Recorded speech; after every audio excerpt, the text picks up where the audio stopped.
How's it going, everybody? It's me, Shane. I'm here to give you another Demon Slayer, Kimetsu no Yaiba, Sword Village Arc episode review. Today's episode is episode 4. Thank you, Tokito. Before I go any further, please do not forget, hit that like button, subscribe, and hit the notification bell to be notified of more videos such as this one. We are rolling on this train. And one thing I gotta hand it to Demon Slayer, man, when episodes get rolling, they get rolling. And I like the equal parts you get to each situation that's going on. And the stuff in the very beginning, you know, switching between Tanjiro and Nezuko and Genya, all that stuff. So well done when it comes to the transitions. So we start off, before we get any of the great music by Man on Mission and Millet, we start with how it ended. And we don't get any of the internal dialogue from Tokito. We just get the Tanjiro part when he sees Kotetsu about to get killed by the giant koi fish with the vase on it. And we get him hearing the words, whatever you do for others comes around to help you as well in the end. And so he saves him, does the whole save thing and tells him, hey, you're in the way. You if you're just going to be here, just run. Now, I'm going to break this. I'm doing this review in parts of character. So we're going to start with Tokito first. We get a better understanding of this character. And I am thankful for that. Because now I can't go around and be like, oh, he's such a jerk. No, there's actually a reason for why he is the way he is. So, obviously. But it's a good reason. So, after he beheads the fish thing, and Kotetsu obviously hides behind the bushes, the fish thing just kind of, moving around, bubble and fizz, and another head pops out, and he's like, okay, I cut what I thought was his head. It's probably that vase up there. Cuts the vase, the thing dies. Then we get a funny interaction of Kotetsu hugging him and squeezing. It's some good levity in between what's going to be a lot of tense situations, because hugs him on the face. Tokito is noticeably taller than Kotetsu, so he's hugging him and he's climbing up on him, and he's like, I'm so sorry that I should have called you a seaweed head. He's like, you call me a seaweed head? And he bows to him. He's like, well, I don't have time for any of this because I gotta go. And Kotetsu says, wait. I was helping out, what's the guy named? Kanamori, the guy who's actually going to be his new swordsmith. I was helping him out, and, demons attacked, and I tried to save him, but, I got separated. So, Haganezuka is making this blade, or should I say, repairing a sword. And if he stops, that's it for the sword. The sword will not be finished. It will not be done. Please come with me so we can save them, so we can save him and stop any harm from coming from him.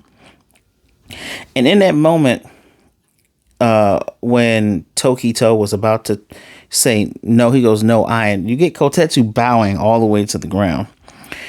We get a flashback, and the great part about this flashback is it gives a little insight into what happened to him. It's a part of the puzzle, because there's another piece that we don't know where it is yet. And he hears the master say to him, you'll be able to find yourself again, I'm sure. His name is Murichiro. Murichiro. Not Mochi, like some people put up on the YouTube shorts. Is Muchiro.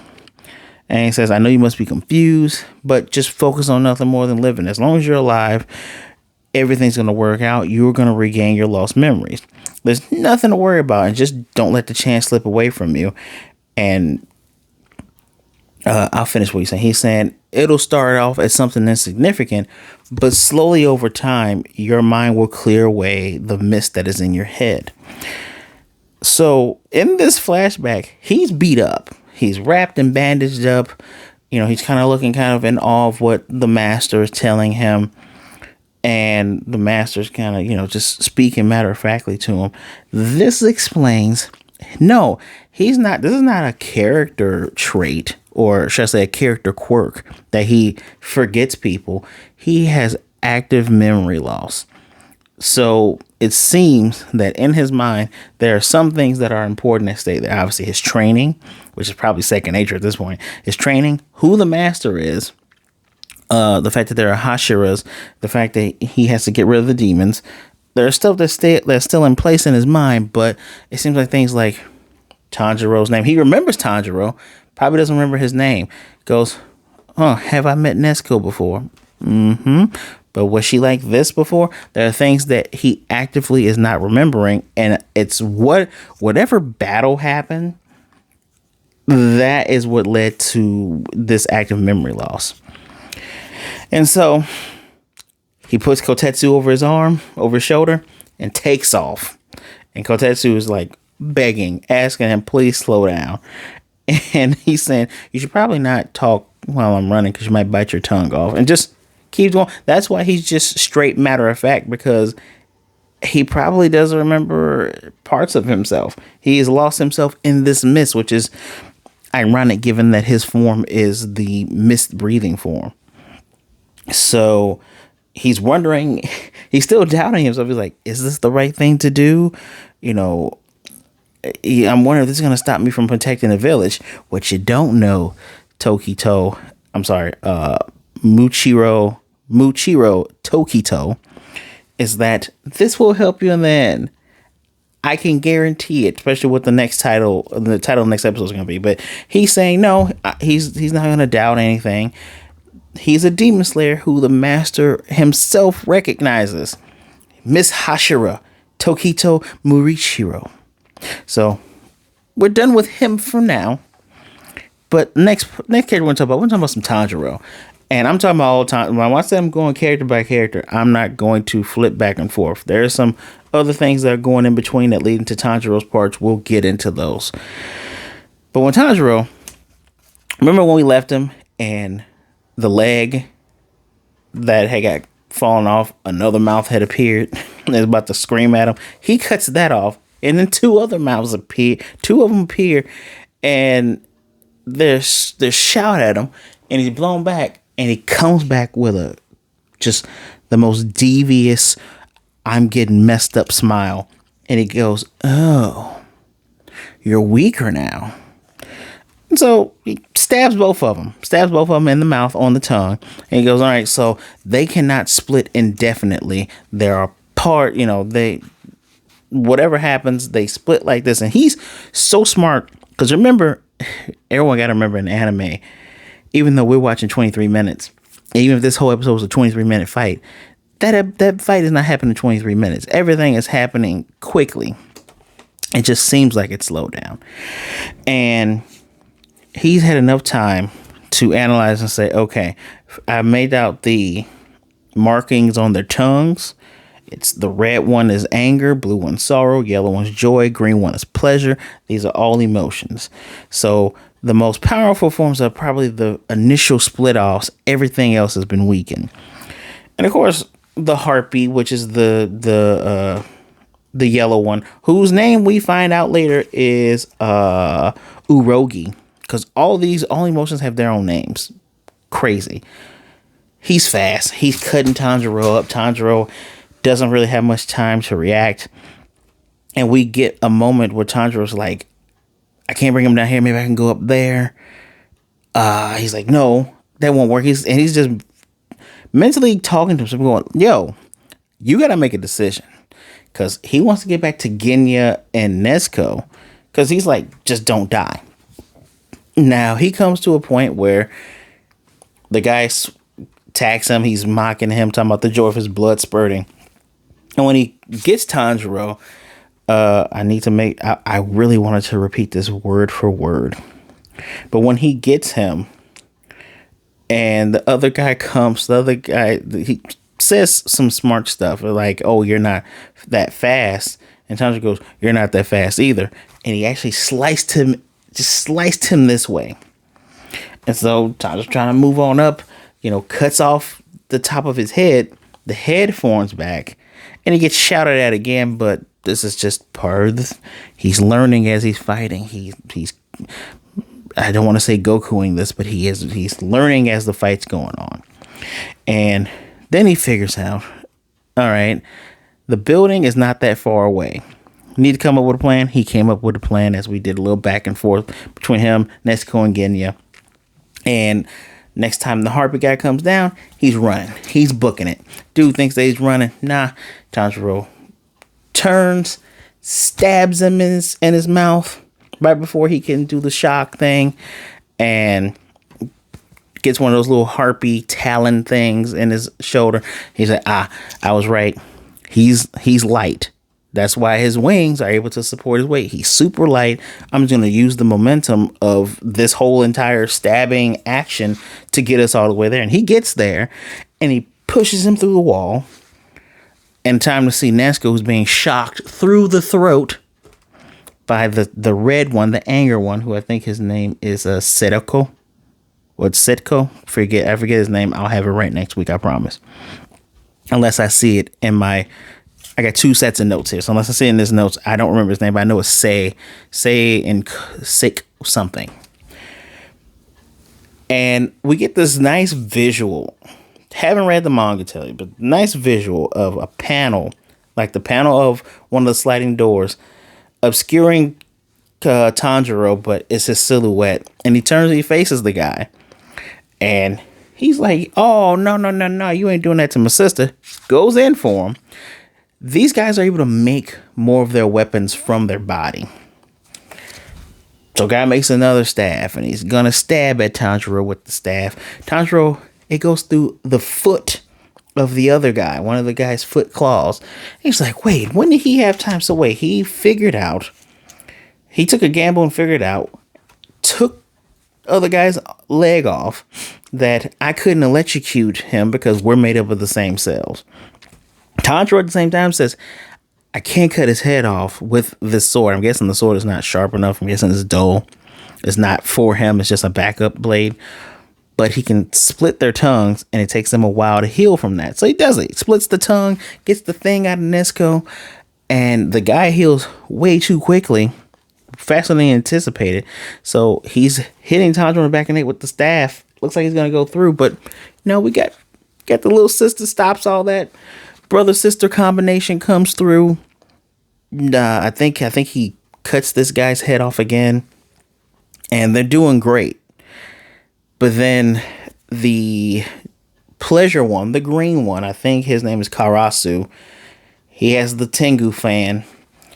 Does one swipe of it. And there's an imprint of the fan in the ground. And it pushes both of them down, and it breaks them through to the ground. They're wide-eyed. They're knocked out. And now we have 3. You got the red, the red, the green, and the yellow, all standing over there ready to do the final blow on them.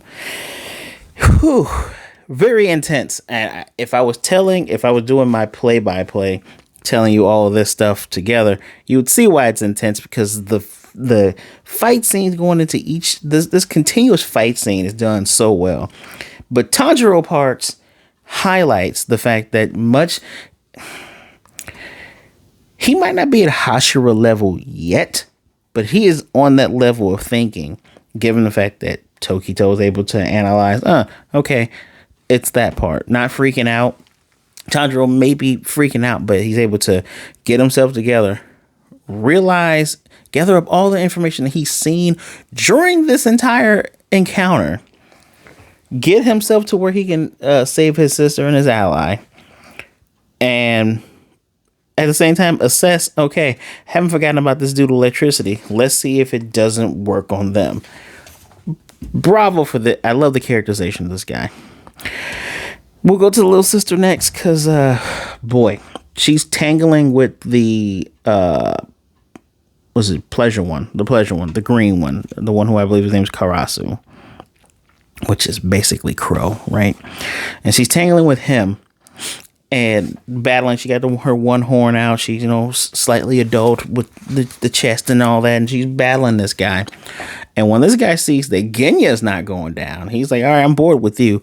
Literally kicks a hole in her. And he's like, yeah, I'm going to rip her limb from limb, and then you can, shock her and all this other stuff. And Red, obviously, they coming up with a plan how to, I guess the lack of better words is neutralize her.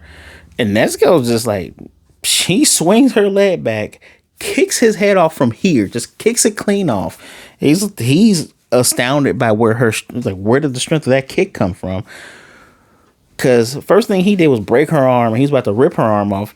She pulls a reversal, kicks the head, rips her own arm off, sprays her blood from the stump on him, using her power to make him ignite on fire with her holy demon fire, her Kagura fire is what I like to call it. Rips his arm off that has the fan and sends him flying with his own weapon, which is where the red one comes in. It's like, oh, you guys are idiots, and, stabbed her in the throat. And then I already told you her helping out her brother. All around, for a character that can't speak and just, kind of communicates with ums and mumbles and stuff like that. Not even mumbles, but grunts. She has some of the best fights in here. Like, I think it always reminds me of when she was fighting the Tamari demon, the ball demon, when they were first at that, the one lady, is her name Tsukiyomi? The one lady's castle who, Muzan's mad that she's gone, probably his first love or whatever.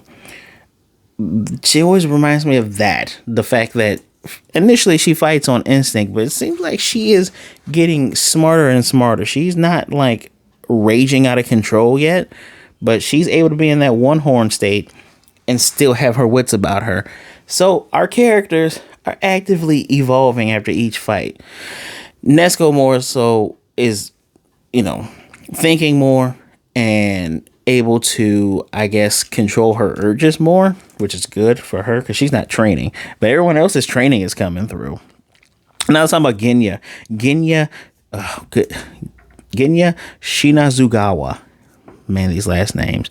This guy, I meant to look up, and I should just do it live right here, who his voice actor is, because, and obviously I'm speaking subs, right? Because his voice sounds familiar, right? And this guy just doesn't die. Remember, we saw him get stabbed. The stabby one, the blue one of sorrow, coincidence, yeah, blue being sorrow, is Izetsu. I like that name, Izetsu. Go back here. Genya. I'm just gonna put Genya Demon Slayer, you guys, because this guy's voice sounds not oddly familiar, but definitely sounds like we've heard him before, especially if you are a wonderful sub listener like I am. So, guy stabbed him.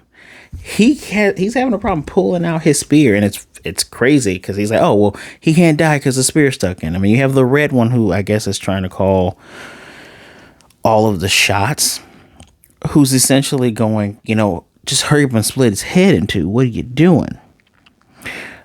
Oh, I'm gonna feel very foolish if I didn't realize that the voice of Genya Shinazugawa, that's the voice of Bakugo Kachan from My Hero Academia. This dude's best friend / boyfriend. Okay, that's why I'm sitting here like, wow, this dude's screaming and he's not dying. He sounds really familiar. Yeah, that makes total sense. That's good. That's good voice. That's good choosing. Ooh, whoever's behind that in Japan, ooh, kudos for you. Because I enjoyed, anytime he spoke, I enjoyed it.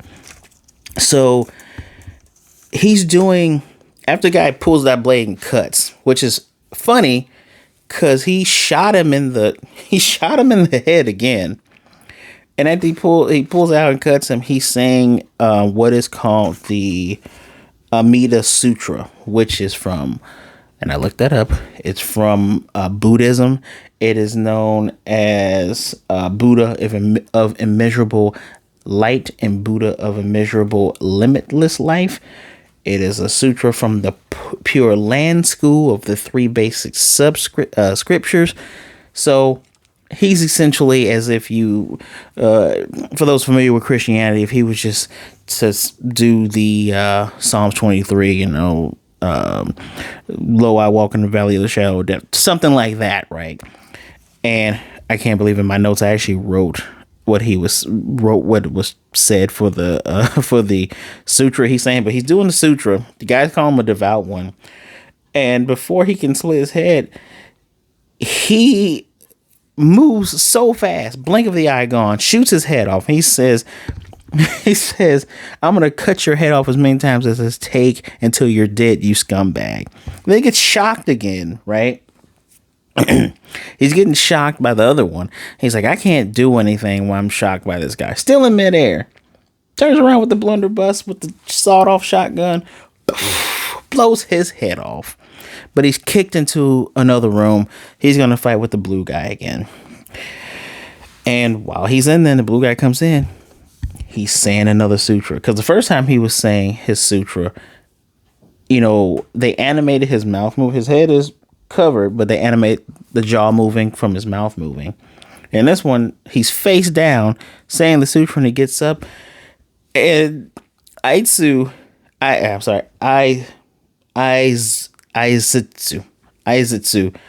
is going, who the hell are you anyway? Like, how are you not dead? And he goes, all right, you want to know? I'm Shinazugawa Genya. And I'm going to make sure you don't forget it, because that's the name of the guy who's going to kill you. He does this cool motion with because remember, his blade is not a full-on katana. It's more like a tanto. It's a very short sword. And it's kind of like he's bracing it, and he's going to kill him. He looks deranged, much like Bakugo does when Bakugo was in Bakugo mode. For those of you who know, you know. Fantastic. Just all around. And the piece de la resistance, if you pay attention to the intro and the outros, don't ever skip those because they're fantastic. We see Mitsuri Kanroji. There we go. Kanroji's crow. Like, Sword Village is being attacked. Go and help them. She's like, cool. It's a good thing I was stationed nearby. And she's just taking off. I personally believe that the master is always ahead and probably had her stationed nearby because Tanjiro is in the village, and for some reason seems like things tend to follow Tanjiro wherever he goes. Another thing I got to say about these swordsmiths, bro, the original koi demon would look like a regular koi fish. These are purpley that are coming in. Man, they're ringing the alarm. There's like, we're under attack. Defend the village. They're showing up with spears and hatchets. One person gets knocked down, they pick each other up. They may not be well equipped to handle demons, but they are not slackers, and I appreciate that. So amazing.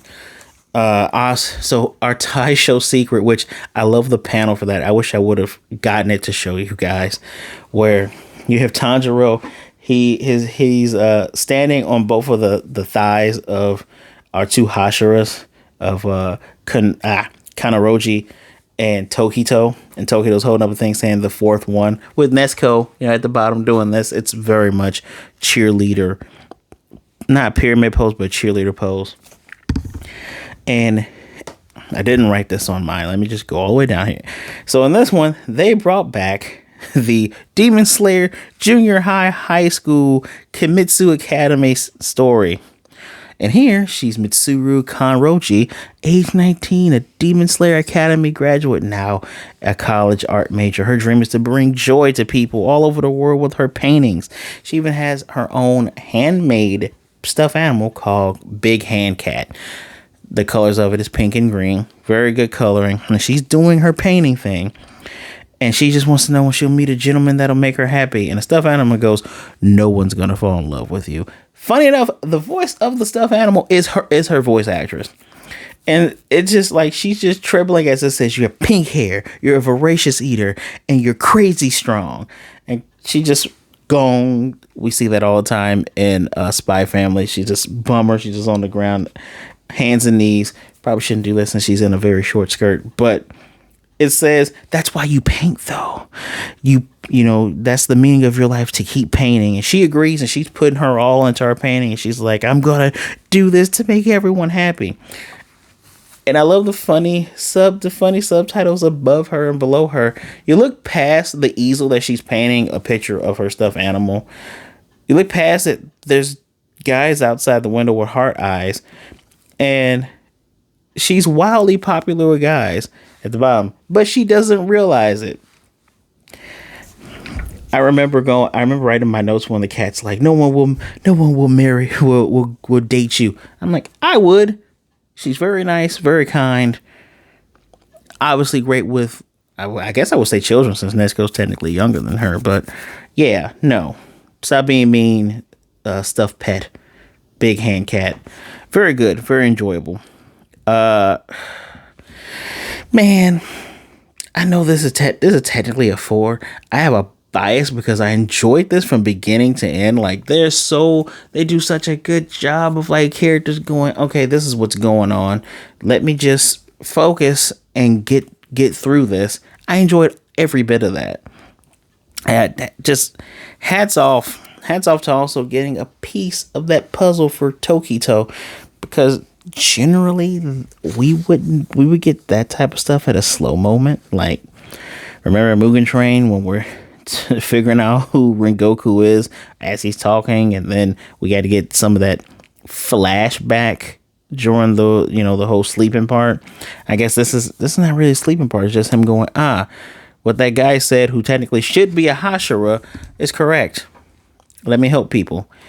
Or what was it with Uzui?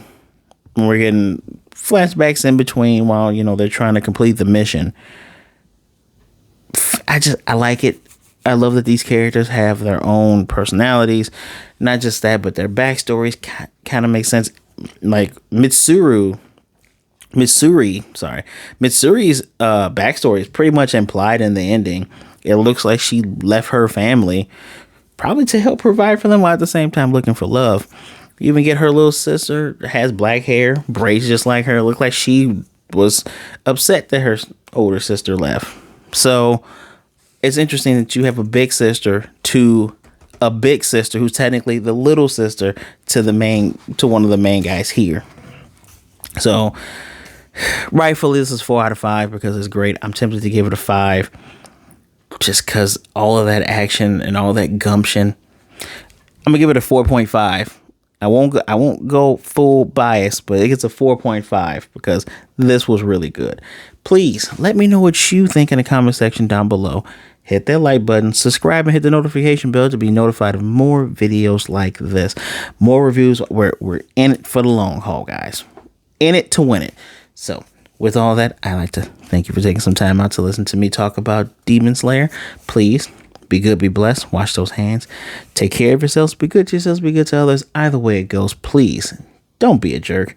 And remember, you're never alone. There's someone out there who cares about you, someone who definitely loves you. You're feeling alone, feeling upset, make sure you reach out to somebody. There's someone who would rather talk to you today than to miss you and mourn you tomorrow. All right? My social medias are right at the bottom. Feel free to give me a follow. Like I said, don't be a jerk, but I will definitely respond to you.